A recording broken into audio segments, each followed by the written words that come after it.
Uh, have a good morning and thanks for our lecture for this opportunity. Uh, we like to represent a forum season for major assignment engineering ethics. Okay, I will introduce myself. My name is Muhammad Iskandar Benuddin and my follow friend is Lo Chipe and Muhammad Daniel Rehan. And today I will start to the intro. Uh, Professional code of conduct is a officially document that clearly define how a company employers should behave in the workplace on a day-to-day basis. A code is any of professional conduct outline the ethical principle that govern, decide, and behavior at company or organization. They give it outline of how should behave as well as specific guiding for handling issues like assurance, assessment, safety, and conflict of interest. Uh, so I will go to the questions that we create for professional of conduct. I would like to ask the Lo Chipe about Board of Engineer Measure BEM produce the co-op for professional conduct of engineer as a guideline engineer professional. Describe all five main conduct section in the code. All right. So the answer is the five main section for code of ethics is the first one is a registered engineer shall at all times hold paramount the safety, health, and welfare of the public. So the second one is a registered engineer shall undertake assignments only if he is qualified by education and experience in the specified technical fields in which he is involved. So the third one is a registered engineer shall issue public statement only in an objective and truthful manner. The fourth is a registered engineer shall act for each employer or client as full agent or truth. The last one is a registered engineer shall conduct himself. Okay, thanks for the answer, Lochipe. Okay, I will ask the second question to Daniel Rehan. In the conduct of professional conducting, it states that every registered engineer shall at all time uphold the dignity, high standard, and reputation of his professional. Explain about this statement. Why is it important for all engineers to strict compare with the code of ethics? Okay, thank you. Every registered engineer should at all time uphold the dignity, high standing, and reputation because the engineering professional plays a paramount role in a developing country such as ours in Malaysia. The work of engineers shapes the physical environment of society and has a profound effect on the economic growth and development of the nation. Therefore, essential that the members of the engineering profession should always perform their duties to the high standard of professional integrity. They should maintain the dignity of the profession and not to be led astray by commercial motive into performing actions which are not for the good of the profession as a whole or for the good of society in general. Thank you. Okay, the third question is to Lochipe. As a graduate engineer, you will be asking by your client company to perform some duty which not your area or expertise. The client insists you to conduct the study as a procedure before you conduct ending. Actually, your client don't want to hire a new or consultant engineer to perform the study as the cost setting measuring. How do you handle this situation and provide your justification? Okay, thank you. So the consulting engineer should act according to section 27 Code of Professional Conduct. So the Code of Professional Conduct includes a registered engineer shall not canvas or solicit professional employment.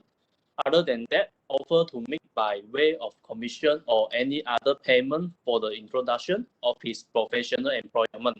So therefore, except as permitted by the board, advertise in any manner or form in connection with his profession.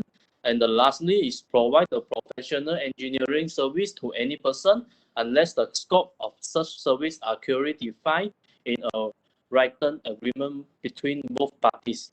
Okay, thank you. Okay, the fourth question to Daniel Rehan. In the Board of Engineer Malaysia, there are two main group of engineering named as a graduate engineer and professional engineer. Explain the requirement to become Board of Engineer.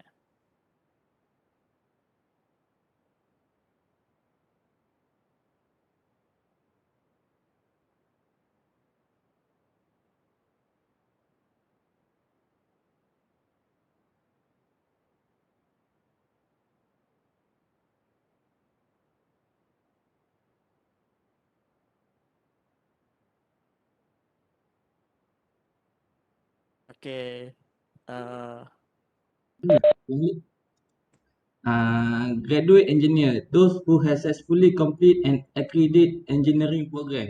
The second one, professional engineer, a graduate engineer who has obtained the prescribed practical experience, passed the professional assessment examination, and satisfied all other requirements of being an. Thank you. okay, the fifth question is to the GPA. Is a diversity of every engineer to give high regard to his professional and conduct his integrity with executive when executing his tasks. Discuss this statement in detail with the content of the mentioned environment. Okay, so in my opinion, the rules of engineers are respectively wide. Amongst the major responsibility for engineers are design, construction, supervision, consultation, project, commission and management, and other example. Engineers are responsible to give the highest regard to his profession and conduct himself with integrity when executing this task. For example, a good design solution would have to include two important aspects, namely design and cost effectively. In addition, engineers have qualification to generate design solutions that are environmental and friendly at the same time meeting the demanding requirements of clients. Engineers also have a duty of take care of the environment, society, and to their variable customer or clients. They would also have to generate design that fulfills the design in the engineering scopes of design, meeting the requirement by the various governmental departments and incorporate design solutions that are environmental friendly, which include minimum negative impacts to the surrounding environment and society. So besides that, engineers would have to take into consideration the cost implication of their design solution to their clients.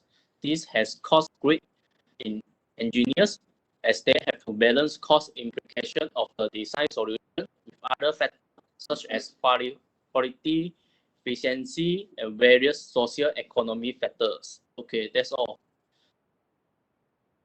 Okay, the sixth question. Engineer often entrust the responsibility of implication a large-scale project involve millions of dollars or ringgit. In view the large amount of money changing hands, the integrity and the standard art engineer are being put to test. What a measure can be engineered to prevent the corruption and practical of cutting costs in order to safeguard of good image of the engineering professionals to Muhammad Daniel Rezwan. Okay, as the saying goes, high gain is always associated with high risk. The same goes for engineering industry. Engineers, especially civil engineers, are often entrusted with the responsibility implementing large-scale projects involving millions of dollars ringgit. As a result, the integrity and ethical standards of engineering are serious being put into test. In the following section of this I would like to discuss the necessary measure that engineering could adopt to prevent corruption and ethical practice. The the measure point one is code of ethics. Various measures can be adopted by engineering in the direction to prevent corruption and unethical practice in the engineering profession. One of the most important measures is the familiarization with the code of ethics.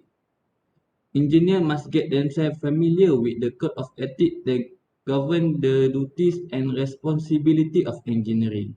Ethics means something more than law and moral. It carries an additional connotation of rightness. The code, therefore, is not a list of results to govern every problem of conduct, nor it is broad statement of ideals. The second point is self-awareness. Apart from familiarization with the engineering code of ethics, engineers should possess relatively high self-awareness of their duties and obligations toward the society and country. Engineering Engineers are involving in construction activities such as construction of building, house and infrastructure that can profoundly affect the life of members of the society.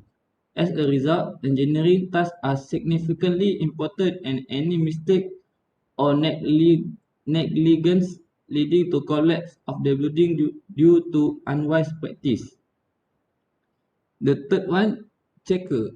One of the most effective means in preventing corruption or cutting corners is to engage a third party as checker for the design work of construction project.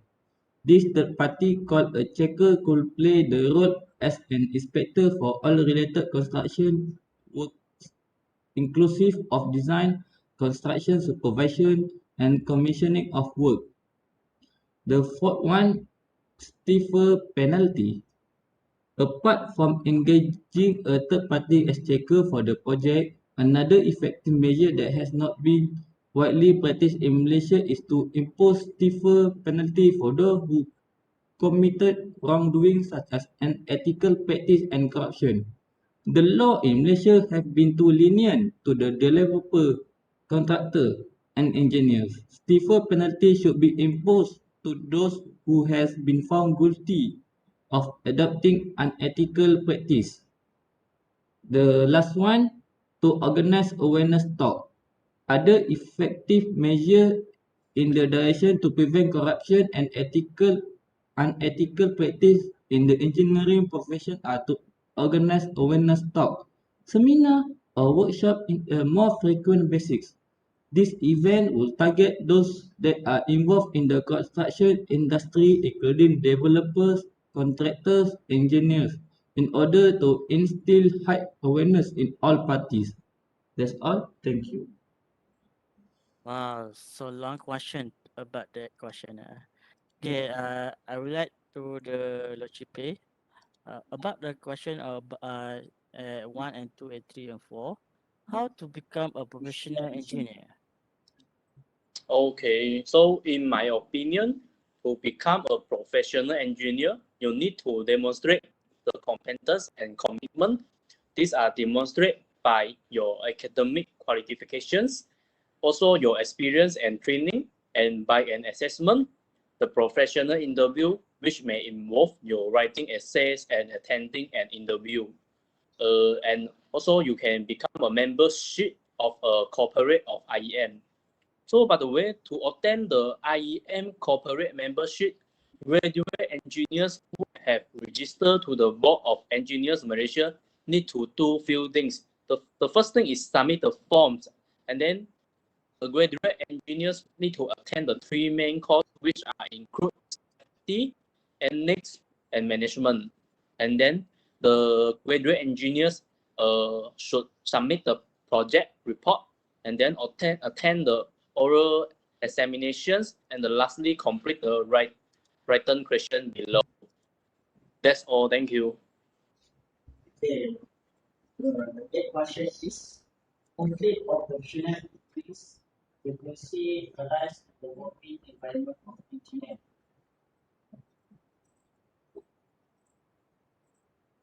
discuss the statement and propose the appropriate solution overcome the problem. So, Muhammad Daniel Rehan. Okay, thank you, Iskandar. Okay, conflict is so common in today's world that is filled with sophistication and complexity. All of us are facing with some kind of conflict in our daily life. Conflict occur as a result of different view, opinion, and different interests in individual, society, or country.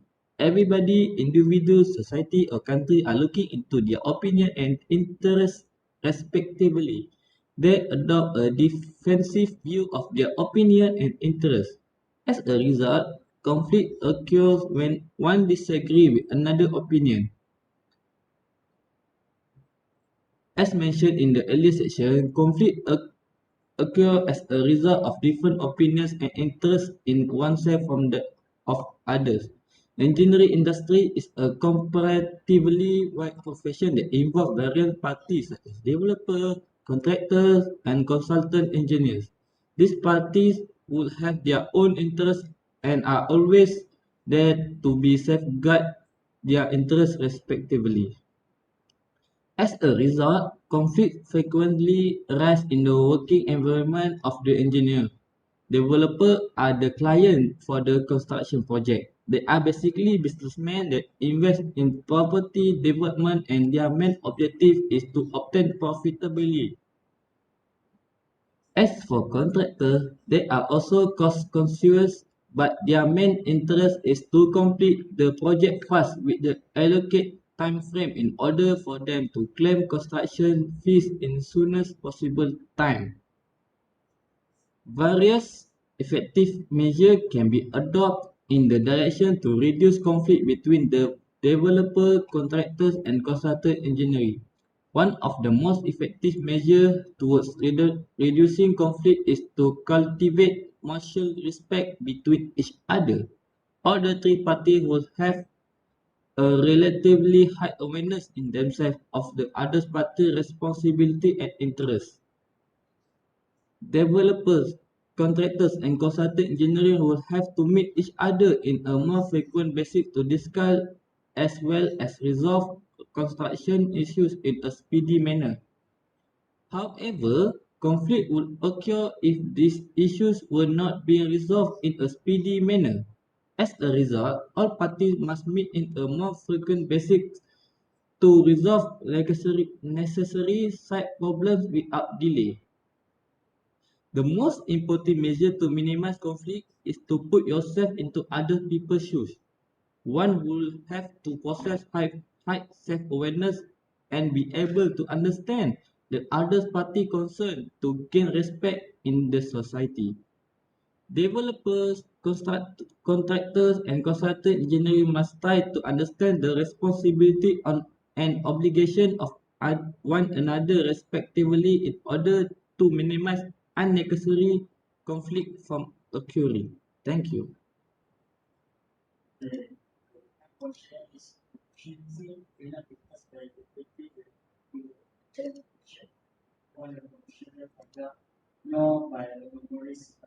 The remaining is not and why.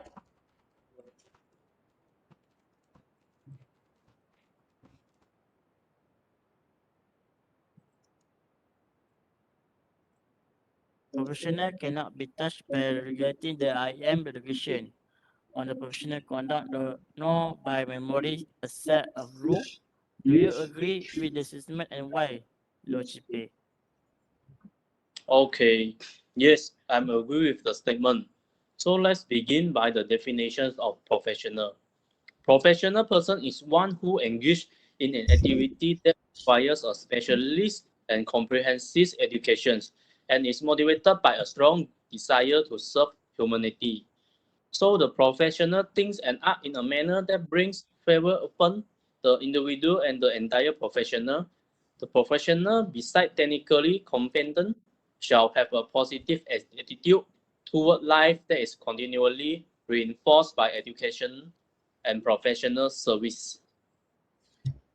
Besides that, professionalism is a way of thinking and living rather than an accumulation of learning. Professionalism cannot be taught by starting a code of ethics nor by memorizing a set of rules. A strong professional sense of undoubted benefit to the profession concerned in terms of moral and vocational certifications. It is also a fact that the community benefits when it is served by a professional whose standing is recognized in terms both of status and rewards. It is through the development of a strong professional attitude that the professional man is motivated to give his biggest contribution to the community. It is for people that professional attitudes and professional motivation are prescribed to community recognized and to reasonable level of reward, but the one depends very much upon the other. And it means something more than law and morals is carry an additional connotation of rightness. The code, therefore, is not a list of rules to govern every problem of conduct. It's a bold statement of ideas. Otherwise, it is a statement of the principle of rightness of brute scope and with enough detail to enable an intelligent man to deduce for himself the course of his own professional conduct. The essence of all professional code is that the professional man must be brought through his conduct of the trust placed in him by the community and by college girls. The give rise to a universal rule of life for every engineer who aspires to the true professional status to act in every situation in a manner that will add to the confidence and esteem is in which his profession is held by the community. That's all from me. Thank you. Okay, the third question is to Muhammad Daniel Rehan. What is your opinion for an engineer of high standard, honest, and integrity? Okay, thank you, Iskandar. Honesty and integrity. Another important reason to have a code of ethics for professional engineers is it set a standard for professional behavior. You know you can expect another PE to behave with honesty and integrity since they adhere to the same creed as you. The public can also be assured you are not pulling a fast one or working for your own gain. The standard of professional behavior provide the people who you work with and for a foundation of trust that you are going to operate in the project and public best interest. While the code of ethics seems fairly straightforward and clear-cut, having costs about are important for navigating your day-to-day. The professional development classes help guide you through real-life cases that have come before the board of ethical review, so you can see the nuance of the code and how it can be used to make better decisions. Thank you. Okay, thanks for both of you all to answer the question. I will end our conclusions. What I get for this question, uh, code of conduct is like a rule to engineer professionals.